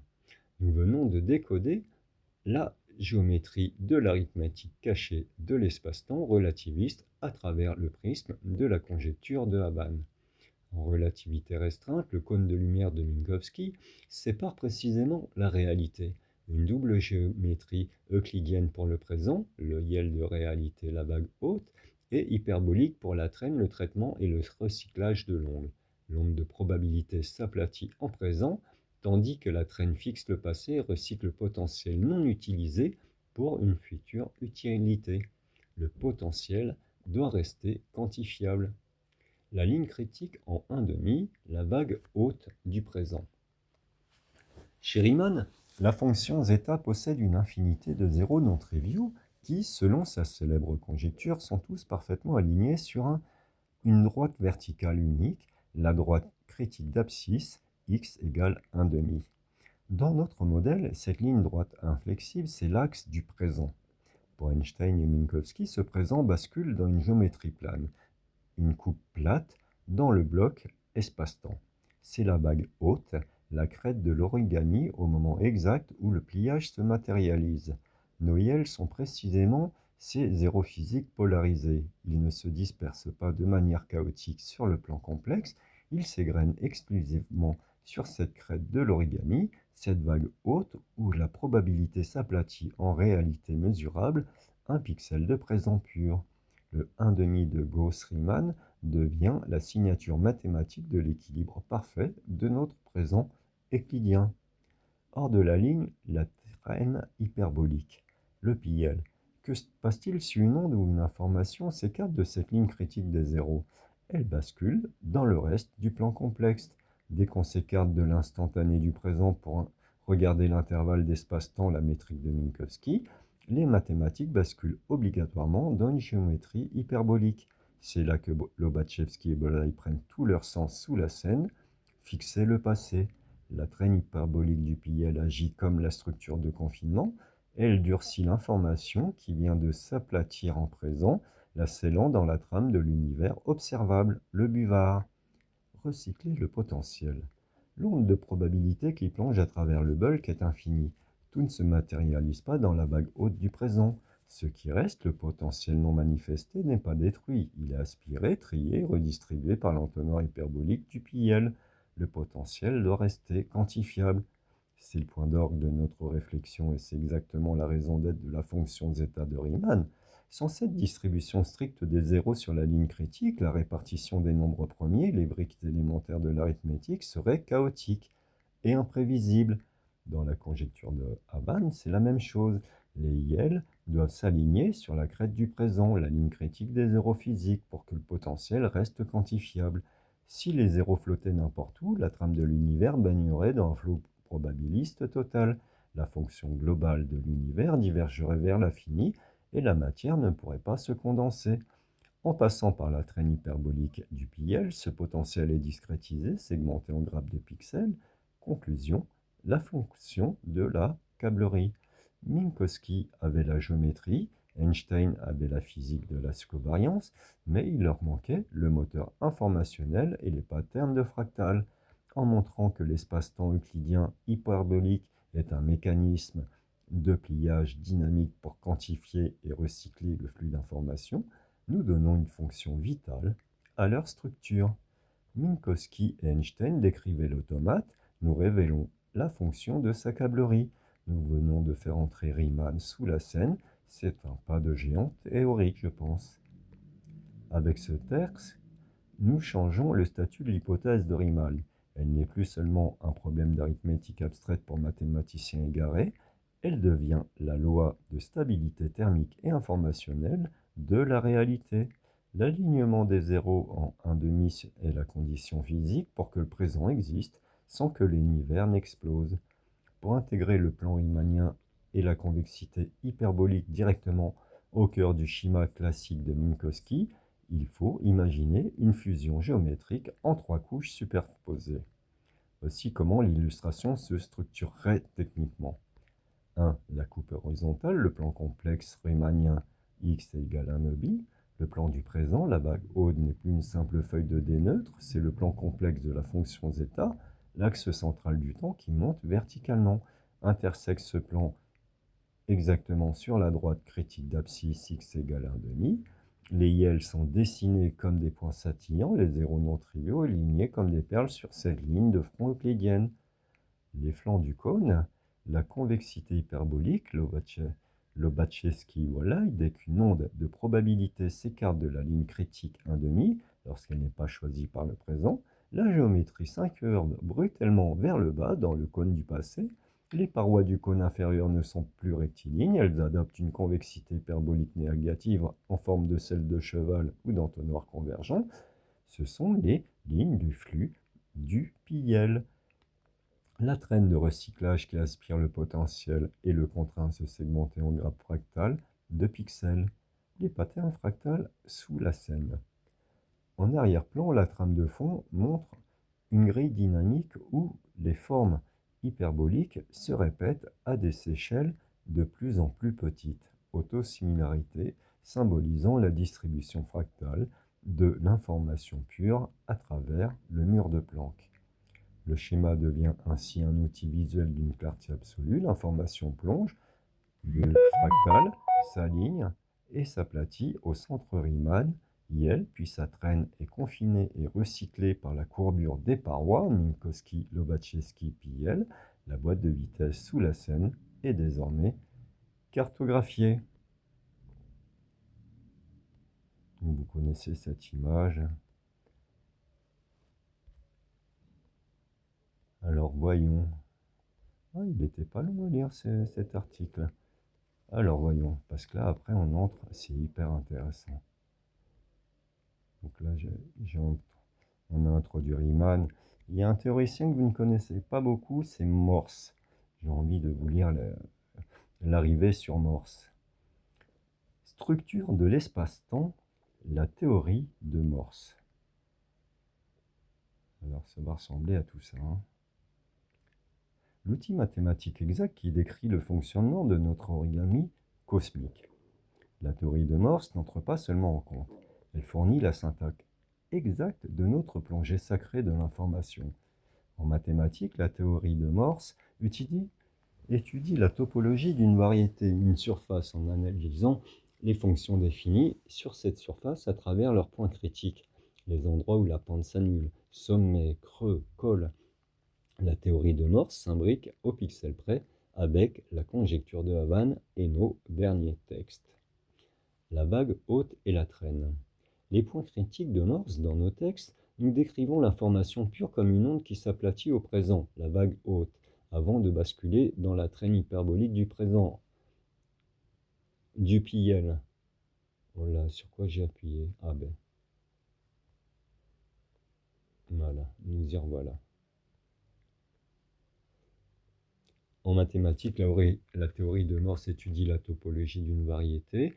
La théorie de Morse s'imbrique au pixel près avec la conjecture. Donc reprenons au 1, la vague haute et la traîne. Les points critiques de Morse dans nos textes, nous décrivons l'information comme une onde qui s'aplatit au présent, la vague haute, avant de basculer dans la traîne hyperbolique du PIL en forme de selle de cheval. En théorie de Morse, la selle de cheval est le point critique parfait, un point de col, un col de montagne. C'est l'endroit exact où la topologie change de direction. Le passage du IL, le présent plat euclidien au PIL, la convexité hyperbolique, correspond précisément à ce que Morse appelle un changement de topologie par franchissement de points critiques. Le pliage de l'origami change de nature à ce moment précis. Le pompon toroïdal décodé par Morse. Nous décrivons souvent l'univers global comme une structure toroïdale, un pompon.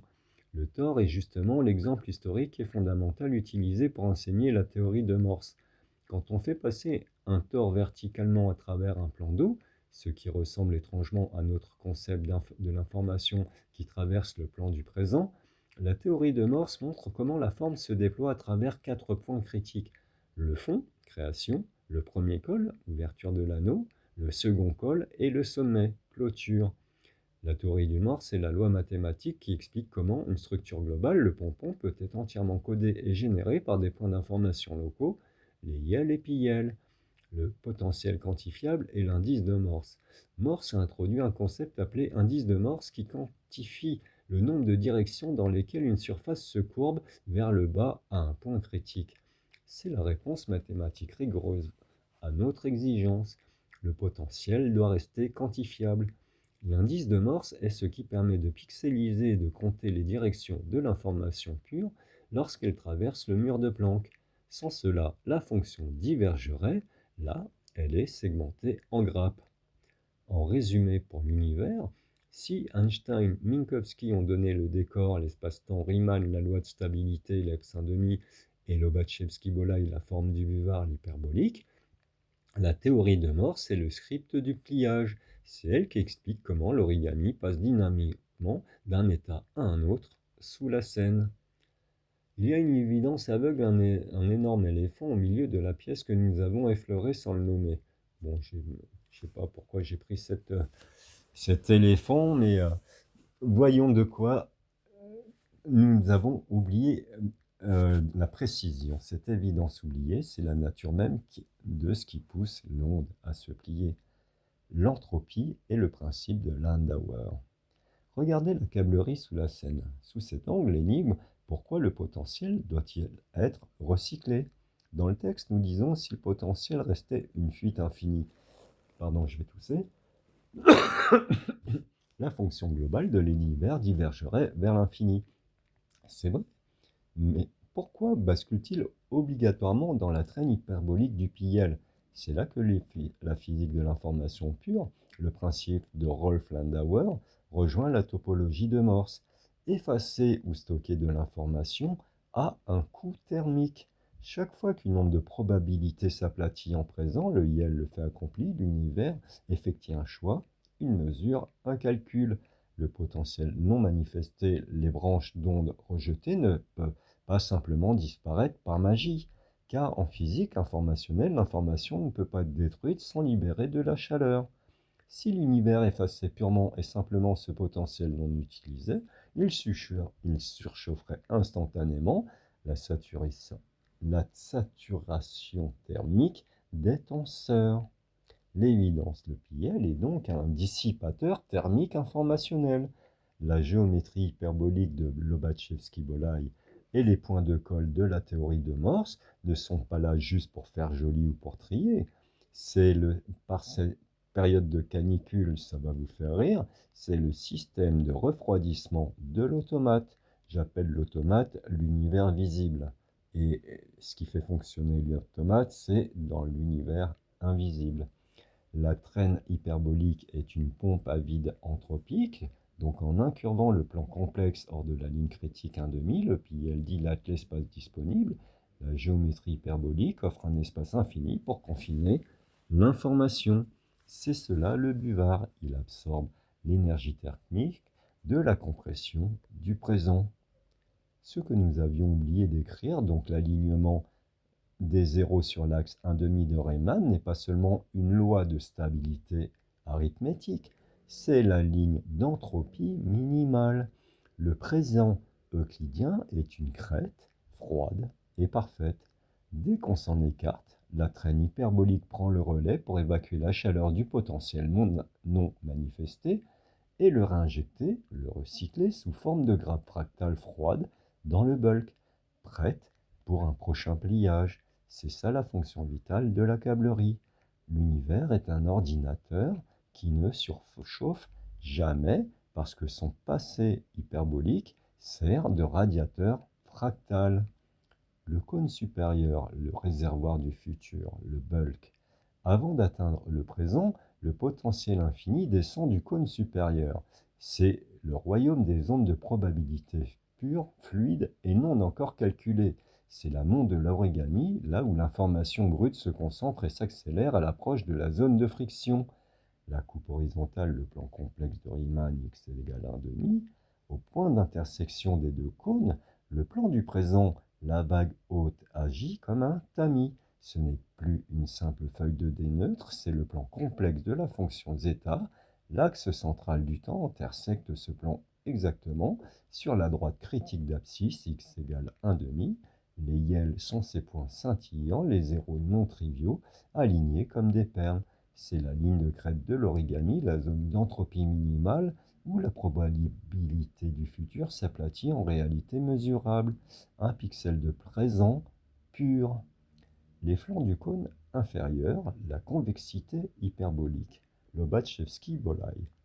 Dès qu'une onde du futur s'écarte de la ligne critique 1,5 parce qu'elle n'est pas choisie par le présent, la géométrie s'incurve brutalement vers le bas, dans le cône du passé. Les parois adoptent une convexité hyperbolique négative en forme de selle de cheval. Ce sont les lignes de flux du PIL, le radiateur thermique qui aspire le potentiellement non manifesté selon le principe de Landauer pour empêcher l'univers de surchauffer lors du calcul du présent. Les patterns fractales sous la scène. Tout au fond, la trame montre une grille dynamique où les formes hyperboliques se répètent à des échelles de plus en plus petites, par autosimilarité. Ce confinement hyperbolique contraint l'énergie à se segmenter en grappes fractales de pixels. L'information y est discrétisée, refroidie, puis réinjectée dans le bulk, prête pour le prochain pliage de l'automate. Donc je vous ai dit, l'automate, c'est l'univers. Texte de Jean-Marie Havane, lu par Jean-Marie Havane. Voici des illustrations, je dirais, oniriques, faites par l'intelligence artificielle. Et ça donne une image visuelle des contraintes et des restrictions qui s'imposent. Donc j'avais demandé à Nano Banana de me faire une belle illustration et à un moment il m'a répondu qu'il était en grève. J'ai conservé l'image, j'ai trouvé ça très rigolo. Donc voilà l'univers, nous sommes à 1h17, je pense que je peux continuer. Si vous en êtes là, quoi qu'il en soit, c'est que ça vous a plu. Alors ça dépend, je vais voir si je commence une deuxième vidéo pour faire un tome 2 ou si j'attaque. Ah,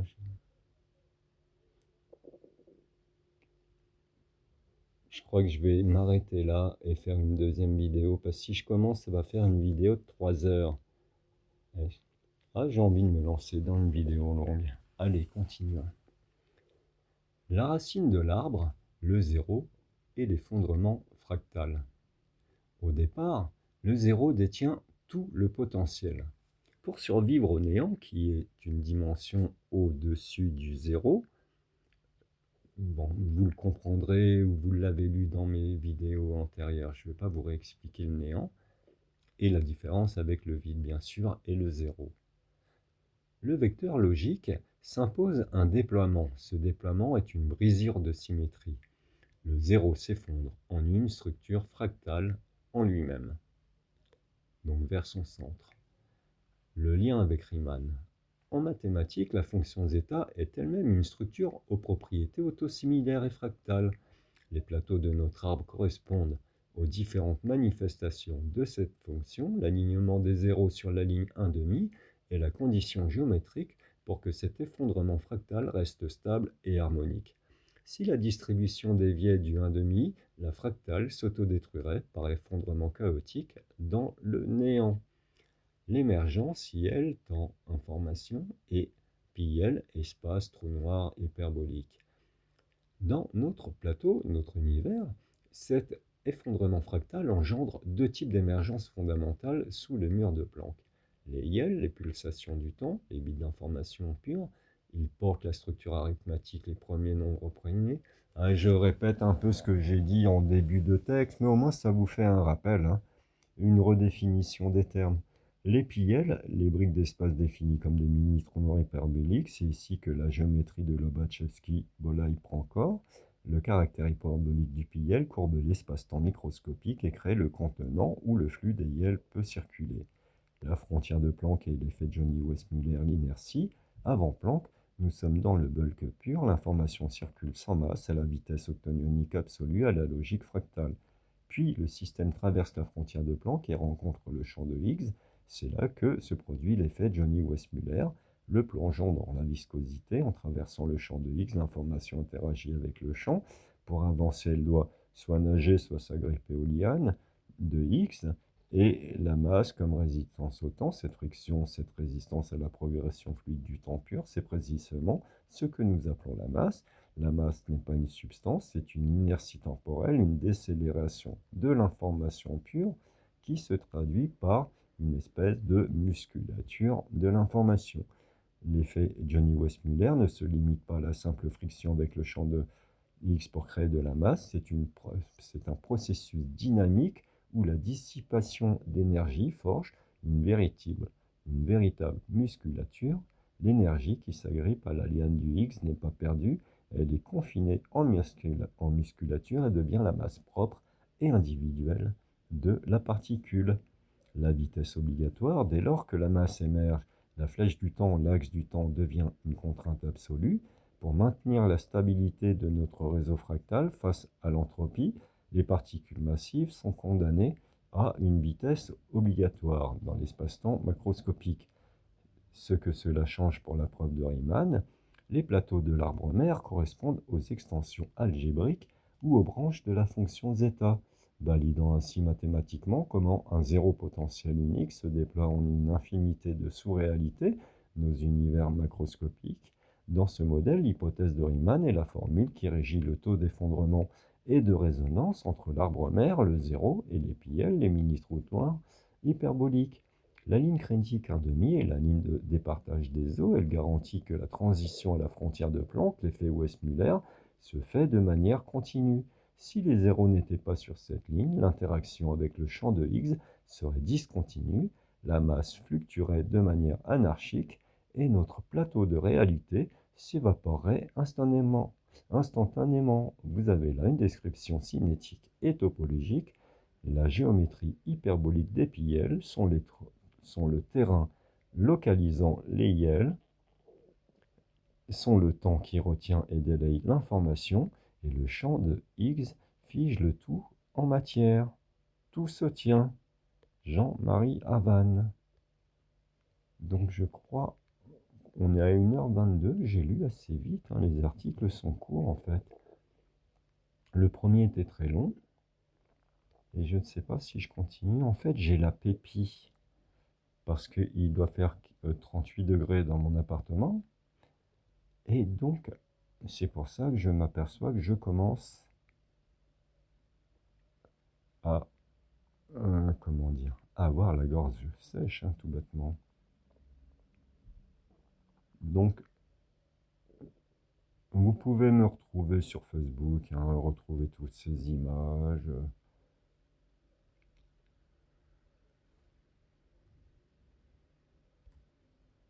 Est-ce que nous continuons?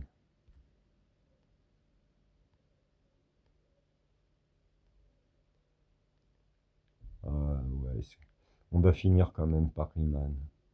J'adore ce personnage, Bernard Riemann. Alors, on va commencer par l'image. Non? Alors, commençons par lire. Je suis en train de me perdre, la chaleur étouffe mon esprit. Pour expliquer la célèbre fonction zeta de Riemann et ses fameux zéros, on peut mettre de côté les formules d'analyse complexe les plus effrayantes et utiliser une analogie visuelle, celle d'une table d'harmonisation cosmique ou d'un égaliseur de vagues. Voici une façon simple et intuitive de comprendre le concept. La fonction zeta, vu qu'on a beaucoup parlé de en quoi elle est importante, vu qu'elle supporte le présent, là, le fondement de la fonction Riemann, c'est quoi? Imaginez la fonction zeta comme une machine mathématique, comme une calculette. À l'origine, pour les nombres simples, elle se contente d'additionner des fractions. Le grand mathématicien Bernard Riemann a étendu cette fonction à tous les nombres possibles, y compris les nombres complexes, des nombres qui ont une partie réelle et une partie imaginaire dite i, représentant une rotation ou une oscillation. Dès lors, la fonction zeta devient une sorte de cartographie qui transforme un plan en un paysage de collines et de vallées. Les endroits où l'altitude de ce paysage descend exactement à zéro, le niveau de la mer, sont les précieux zéros de zeta. La machine zeta, un transformateur d'espace. Imaginez la fonction zeta comme une machine à double entrée et double sortie.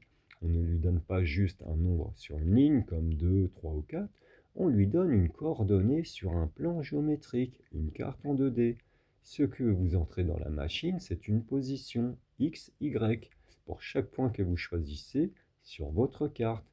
Le curseur x, la partie réelle, c'est votre position de gauche à droite, celle qui décide de la force avec laquelle les nombres vont s'écraser ou grandir.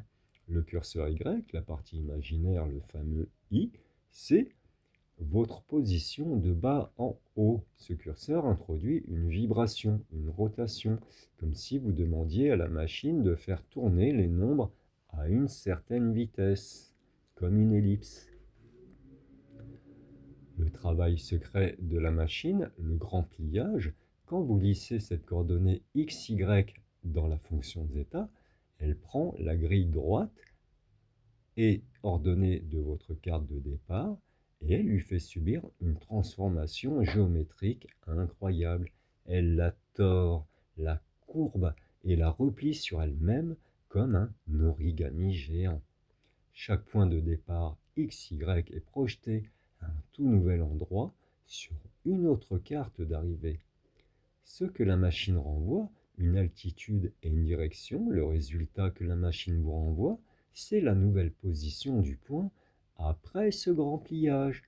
Et ce qui intéresse par-dessus tous les mathématiciens, c'est de regarder l'altitude de ce paysage final. Si vous choisissez un point au hasard, la machine vous renvoie un résultat n'importe où, une altitude de 10 mètres, 50 mètres, et voire moins 5 mètres.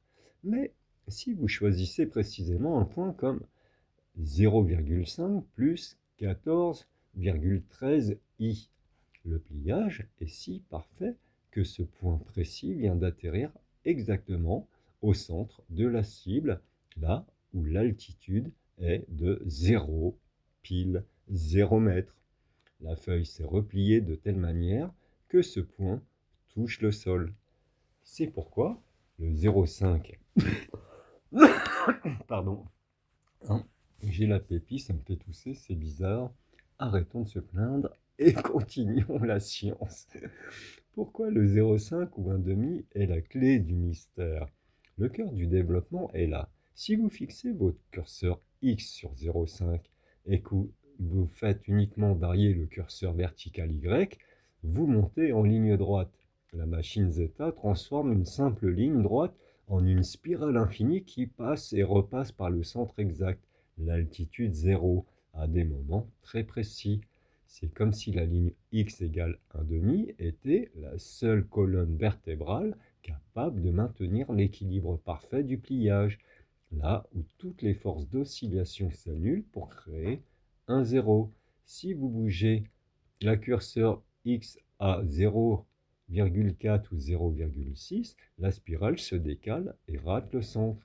C'est cette précision chirurgicale, donc quand je dis 0,4 ou 0,6, c'est par rapport à 0,5, hein. Ce ne sont pas des nouvelles coordonnées, hein. D'accord? C'est cette précision chirurgicale.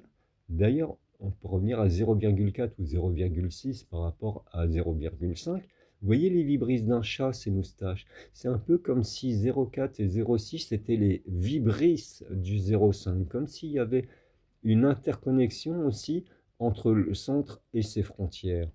Donc on y reviendra plus tard dans les articles, hein, ou donc dans la vidéo suivante, ça sera. Donc la spirale se décale et rate le centre. C'est cette précision chirurgicale qui relie la géométrie de la fonction à la position des nombres premiers. Les zéros triviaux, les évidences sans mystère. On les appelle triviaux non pas parce qu'ils sont nuls, mais parce qu'ils sont faciles à trouver et prévisibles. Ils n'ont pas de secret caché. Où sont-ils? Eh bien, ce sont tous les nombres entiers pairs négatifs, par exemple, vu que le point zéro, c'est le sol zéro. Donc, quand on est dans les négatifs, eh ben, on touche le sol. C'est comme si nous touchions le sol. Le sol est le niveau zéro de ces chiffres-là. C'est donc moins 2, moins 4, moins 6, par rapport à la topologie, deviennent des zéros triviaux. L'analogie, imaginez que vous étudiez les battements d'un cœur ou une onde sinusoïdale simple. J'ai beaucoup de... Ça fait de la pub, je suis désolé, ça fait de la pub cachée, mais... Non, je plaisante, hein, que l'algorithme n'entende pas ça et dise que je fais de la pub cachée. Alors, j'aurais dû couper mes notifications. J'espère que je n'aurai pas besoin de refaire la vidéo. Je me reprends l'analogie. Imaginez que vous étudiez les battements d'un cœur ou une onde sinusoïdale simple. À chaque cycle régulier, l'onde traverse la ligne centrale. C'est mathématiquement obligatoire. C'est une propriété de structure qui découle directement de la formule globale. Il n'y a aucun mystère là-dessus. Les zéros non triviaux, le secret des nombres premiers, c'est ici que réside le plus grand mystère des mathématiques, l'hypothèse de Riemann. Ces zéros-là ne se laissent pas attraper si facilement et ils cachent une harmonie secrète. Où sont-ils? Ils se trouvent tous dans la zone appelée la bande critique entre 0 et 1. Donc plus précisément, Riemann a remarqué qu'ils semblent tous être parfaitement alignés sur une seule et unique ligne droite, la droite critique où la partie réelle vaut exactement 1 demi. Ils ressemblent donc à des nombres comme 1 demi plus 14,13i ou 1 demi plus 21,02i, etc. Là, donc qui sont des... Ce ne sont pas des nombres à part entière, je vous ai dit, ce sont plutôt des coordonnées topologiques, vu qu'on parle d'altitude de points. L'analogie de la musique des nombres, c'est pourquoi ces zéros fascinent-ils tant? C'est parce qu'ils dictent la position des nombres premiers. 2, 3, 5, 7. Donc 2 n'est pas considéré comme un nombre premier commençant ni 1, alors que 0, 1 et 2 sont des nombres premiers selon la définition. Mais mathématiquement, ils ont une différence. Donc nous commençons les nombres premiers à 3, 5, 7, 11, vu qu'après ils sont tous impairs, n'oubliez pas. 2 est le seul nombre premier qui soit pair. Et 0 est un IL, il n'est ni pair ni impair. Imaginez que les nombres premiers soient des atomes ou des impulsions irrégulières le long de la ligne des nombres. À première vue, leur répartition semble chaotique. Les zéros non triviaux de la fonction zeta agissent comme des fréquences vibratoires ou des harmoniques. Chaque zéro correspond à une vague mathématique. Lorsque vous superposez toutes ces vagues ensemble, grâce aux zéros non triviaux, un miracle se produit. Les sommets des vagues s'alignent parfaitement avec l'emplacement exact des nombres premiers. Et on s'est aperçu aussi que quand on cherche les réseaux d'énergie des atomes lourds comme le radium par exemple, eh ben, les points d'énergie se situent aussi sur la ligne 1,5 de Riemann. Donc ce n'est pas que de la mathématique, c'est aussi un constat. Un constat étonnant. Je ne sais pas si ça a été expliqué, moi je l'explique à ma manière, mais donc continuons. Sachez donc que ce n'est pas, voilà, je l'intègre dans la conjecture de Havane comme la ligne du présent, ce qui lui donne une fonction extraordinaire. D'autres l'intègrent dans la distribution de l'énergie cosmique. Donc ce n'est pas que de la spéculation basée sur des motifs apparents. Bon, je me perds. Une topologie à deux vitesses. On peut voir la géométrie du zeta comme un tissu tendu sur l'axe horizontal sans i. Les zéros triviaux comme moins 2, moins 4, moins 6 sont des points où le tissu est cloué au sol de manière rigide et prévisible par la symétrie de la formule. Sur l'axe vertical, grâce à i, le tissu subit une rotation à cause de la déchirure, le pôle infini en 1. Le tissu se tord en une spirale parfaite le long de la ligne en demi. Les zéros non triviaux sont les moments où la spirale croise le centre de gravité, L'outil I ne crée pas une troisième dimension qui fait fuir les nombres. Il est le moteur rotatif qui transforme une suite de fractions statistiques en un système dynamique ondulatoire. Je précise le mot ondulatoire, il est très important. C'est pour cela que les zéros non triviaux vibrent, alors que les zéros triviaux restent immobiles. En clair, les zéros non triviaux sont les fréquences de résonance de l'univers des nombres. Si les nombres premiers sont la matière, les zéros de zeta sont la vibration sous-jacente qui définit leur structure et assure la stabilité de tout le système. En résumé, pour briller en société, la fonction zeta est un scanner qui recherche l'harmonie cachée derrière les nombres, mais peut-être que cette façon de l'expliquer est plus compliquée que la façon simple, en fait. Donc, est un scanner qui recherche l'harmonie cachée derrière les nombres. Les zéros triviaux sont les battements de routine de la machine, réguliers et sans surprise, alors que les zéros non triviaux alignés sur la ligne en demi sont les notes de musique secrètes dont la combinaison exacte crée la mélodie des nombres premiers. C'est le code source de la stabilité du système numérique.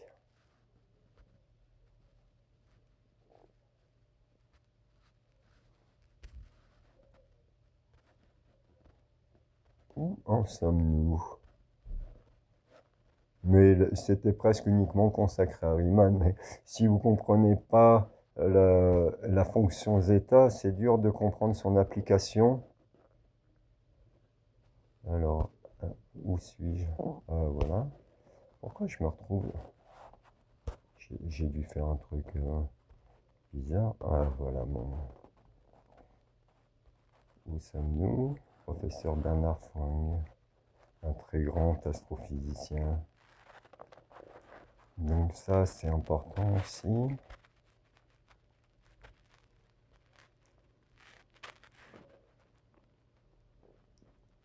Ah, ça, c'est important quand même. Architecture de l'univers. Donc c'est un addendum, je pense, au texte que je viens de lire, il y a de fortes chances. La réfutation d'Erdős et la logique métrique du Pigel. L'architecture de l'univers sculpteur, telle que décrite dans le présent article, trouve sa validation mathématique la plus topologique dans l'arbitrage récent de la théorie algébrique des nombres, opposant la géométrie euclidienne plate à la dynamique des variétés hyperboliques. Nous commençons. Pour comprendre comment le réseau intriqué de l'univers communique, ordonne et équilibre la matière sur le plan euclidien du présent, il faut interroger la répartition des distances au sein de l'espace des phases. On va simplifier tout ça. Paul Erdős, à travers sa célèbre conjecture sur les distances distinctes, postulait en 1946 qu'un réseau cubique euclidien plat était la structure optimale pour générer le maximum de paires de points à égale distance. Vous prenez un cube, vous voyez, il choisissait que chaque deux points ait 1 cm d'écart entre eux, et puis dans le cube, on s'aperçoit que... Et donc Erdős pensait que c'était la maximalité des deux paires de points à égale distance. Mais la loi des nombres, donc dans un univers purement plat, le cube représentait le sommet de l'économie informationnelle pour lui. Or, la théorie algébrique des nombres réfute aujourd'hui cette suprématie du cube euclidien. Elle démontre qu'en réalité, il existe une infinité de variétés hyperboliques et convexes qui surclassent radicalement le modèle plat, offrant une densité de connexion à distance équivalente à infiniment supérieure. C'est très important quand on crée un réseau, si on maximise ses points et ses routeurs.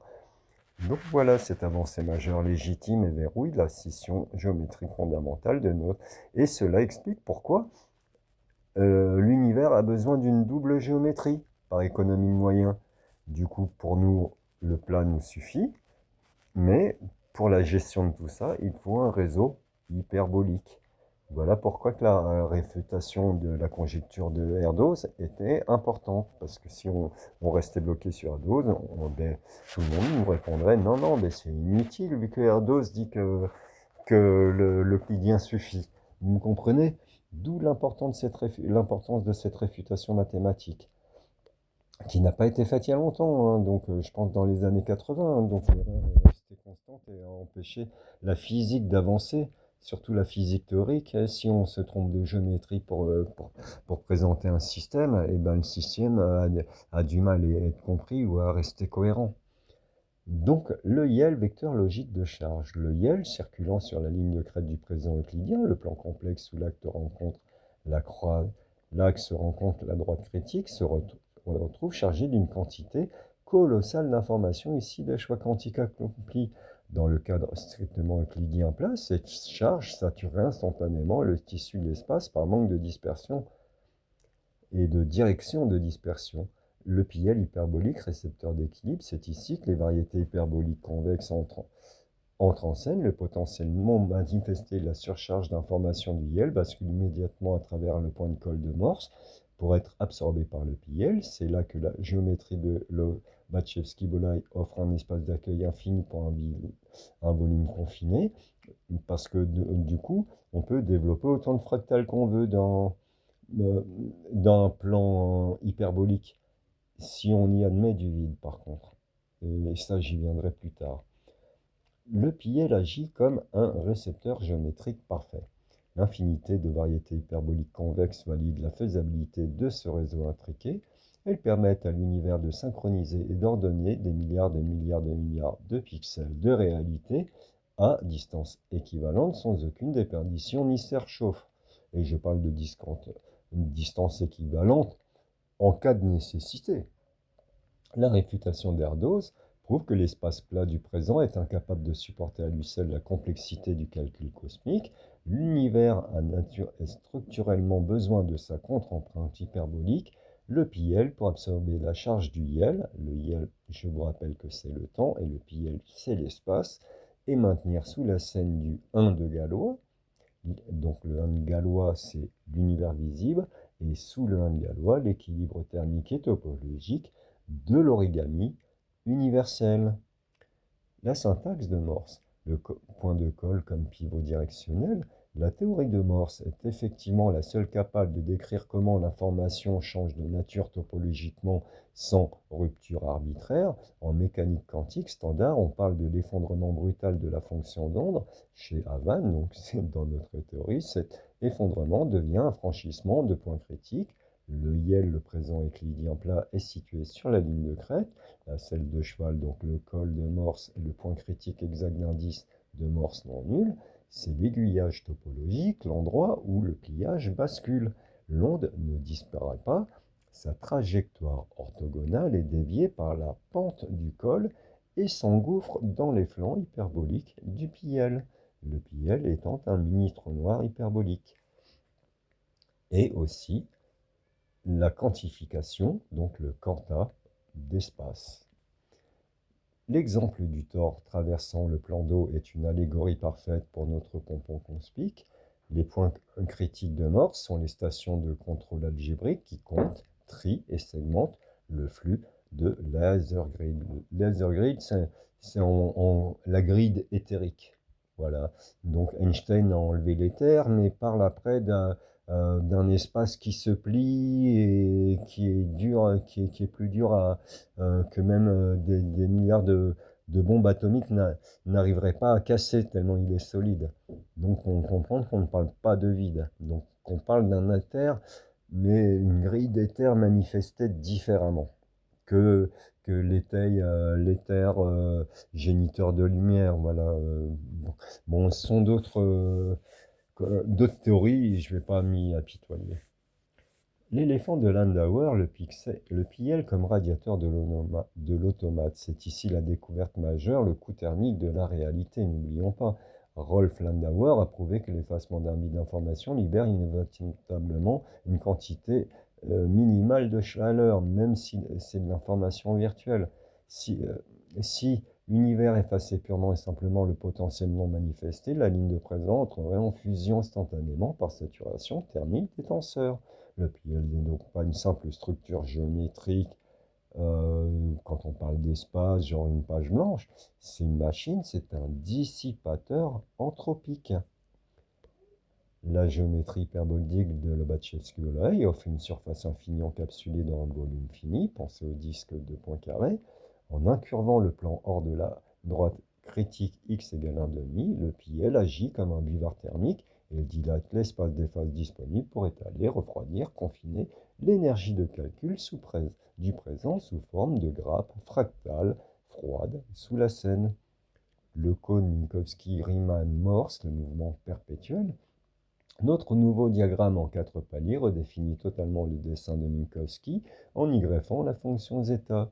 Le cône supérieur, le bulk, la chute accélérée du potentiel infini non calculé, caractéristique O, octononique. Donc c'est pas caractéristique 0. La coupe horizontale, la ligne de crête riemannienne, donc c'est égal à 1,5. La crible suprême, les IL sont des perles, les zéros non triviaux, l'entropie est minimale, c'est la crête froide où le calcul s'effectue au zéro absolu de l'erreur de prédiction. Donc c'est une cellule de temps vierge sur laquelle on peut greffer de l'information. Mais il faut que ce soit renouvelé, que l'information circule dans le temps et évolue. Les flancs du cône inférieur, le col de Morse, le PL, la pente hyperbolique où s'évacue la chaleur de Landauer, des options rejetées, les patterns fractales, la câblerie sous la scène, la discrétisation en grappe p-adique. Donc p-adique est très important, j'en parle souvent dans les autres vidéos. Donc, on parle de relation p-adique qui parle de l'extérieur vers le centre, donc du 1 vers le 0.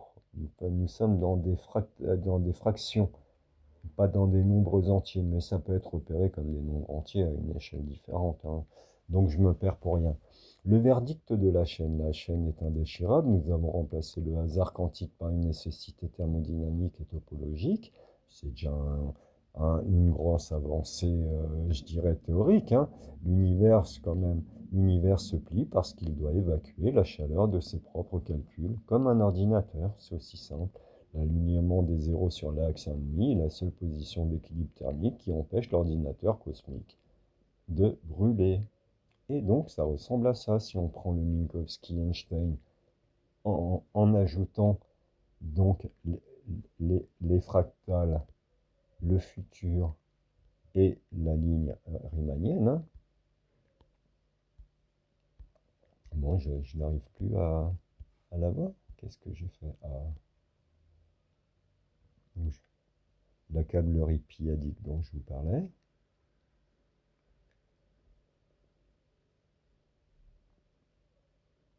Est-ce que vous voyez comment nous réutilisons donc les cônes de Minkowski-Einstein?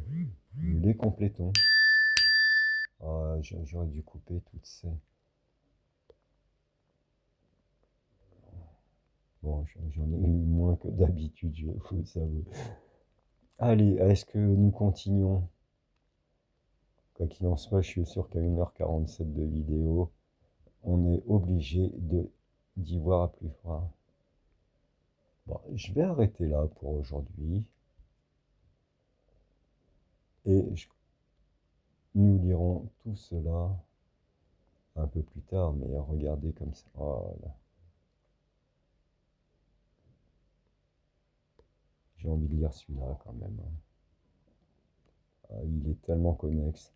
Alors, l'espace-temps, un système. L'espace-temps est un système, donc.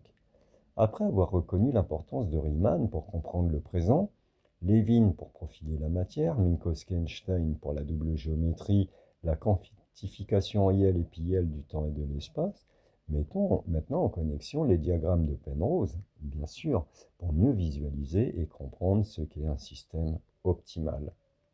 L'intégration des diagrammes de Penrose-Carter à notre Minkowski relégendé est la pièce maîtresse, dirais-je, qui manquait pour cartographier simplement les frontières asynchrones du modèle. Si le diagramme de Minkowski montre le dynamique local du pliage, le IL plat, le col de Morse et la traîne du PL, le diagramme de Penrose apporte la carte globale de l'infini conforme. Donc je vous remontrerai l'image. Il permet de voir comment les structures se connectent à l'échelle du bulk et des gravastars. Voici comment ces trois couches géométriques se superposent pour verrouiller les influences des champs. L'horizon cosmique de Penrose, le confinement des PIL. Dans un diagramme de Penrose classique, l'infini de l'espace-temps, qu'il soit plat ou courbe, est compacté par un losange fini grâce à une transformation conforme. Les frontières du losange représentent les infinis de type lumière et les infinis de type espace ou temps.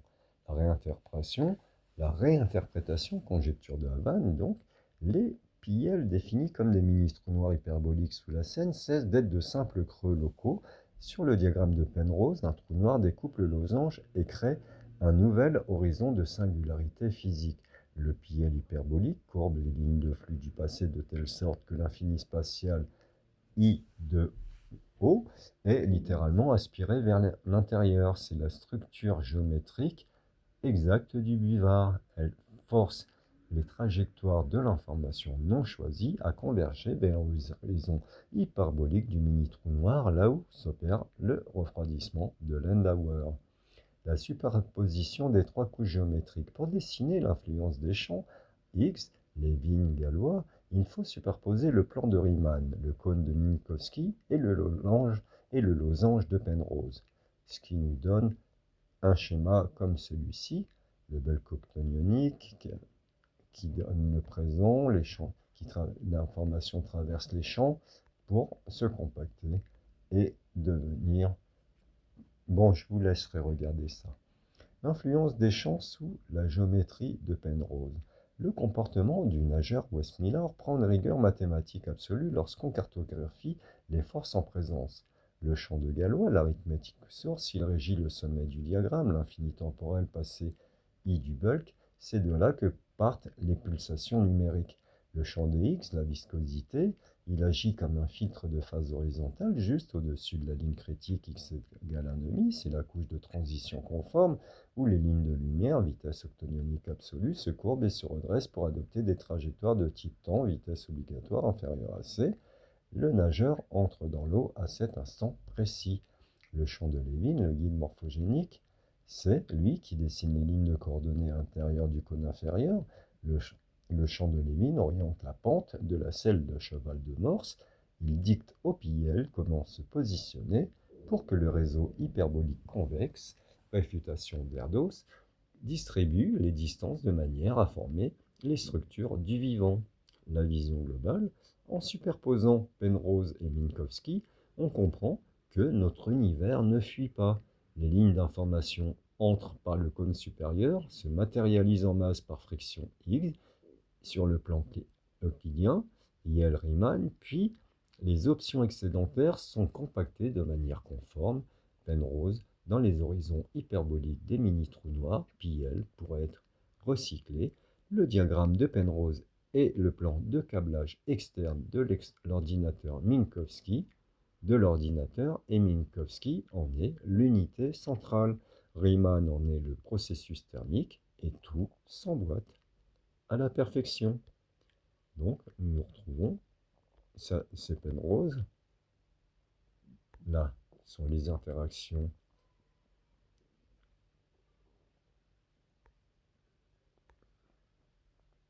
Donc, j'ai essayé de redessiner des diagrammes de Feynman d'interaction, mais ils sont peut-être pas aussi simples à comprendre. Mais la lecture du texte suffit à comprendre. Alors, est-ce qu'on s'en relit un dernier? Ou est-ce qu'on est cute, prosper, youpla boum?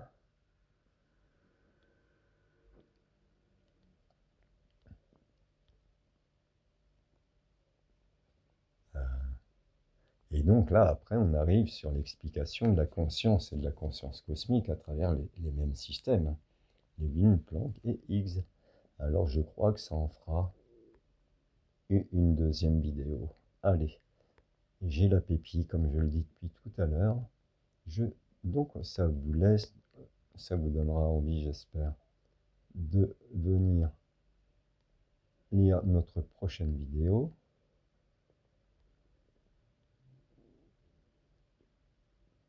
Donc après, on en arrive à l'espace de Calabi-Yau, comparé aux croyances millénaires et Minotaur. les aides à bord de C, l'équation du goulot de Planck, tout ça, ça va vous plaire, hein.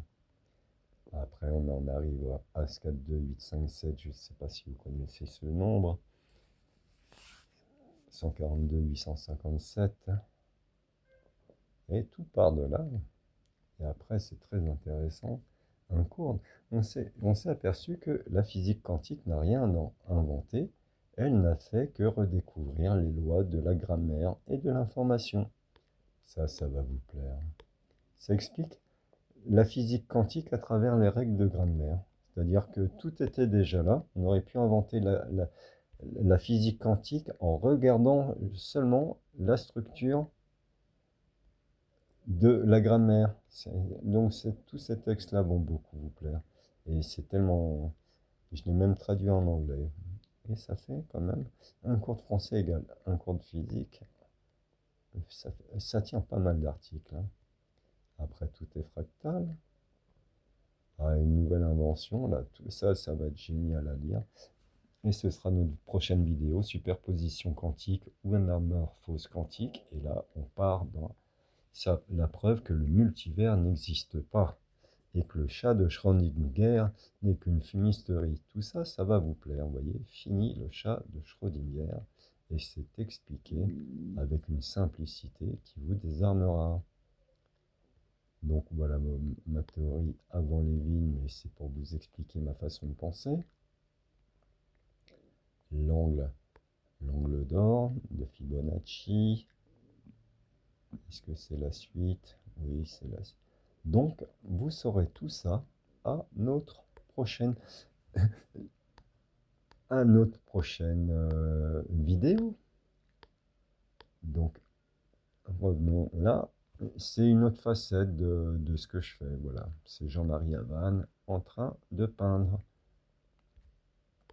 Oui, c'est ce qu'on appelle être polymathe. Je me veux polymathe. Est-ce que c'est vrai? Ça, il n'y a que vous qui puissiez me le dire en me critiquant dans les commentaires. Alors, a-t-on quelques belles images à vous proposer?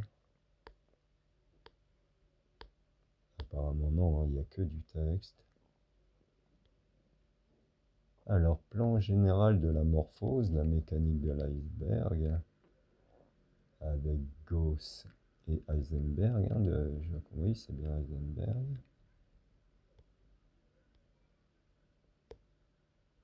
Et la conjecture de Havane, de laquelle je vous rebats les oreilles. À très bientôt, je n'ai pas tenu jusqu'à 2 heures, je voulais avoir une vidéo qui s'affiche sur 2 heures, et je ne vais pas vous... pour changer, mais je crois que c'est Non, c'est pas la vidéo la plus longue, j'ai déjà fait des vidéos de 3 heures, je pense. Allez, je vous embrasse, je vous laisse, et j'espère à très très bientôt pour de nouvelles aventures cosmiques. Et dites-moi si vous voulez des clartés sur certaines expressions, ou si un plan, une partie de la théorie est nébuleux. Demandez-le moi, je vous répondrai. Au revoir.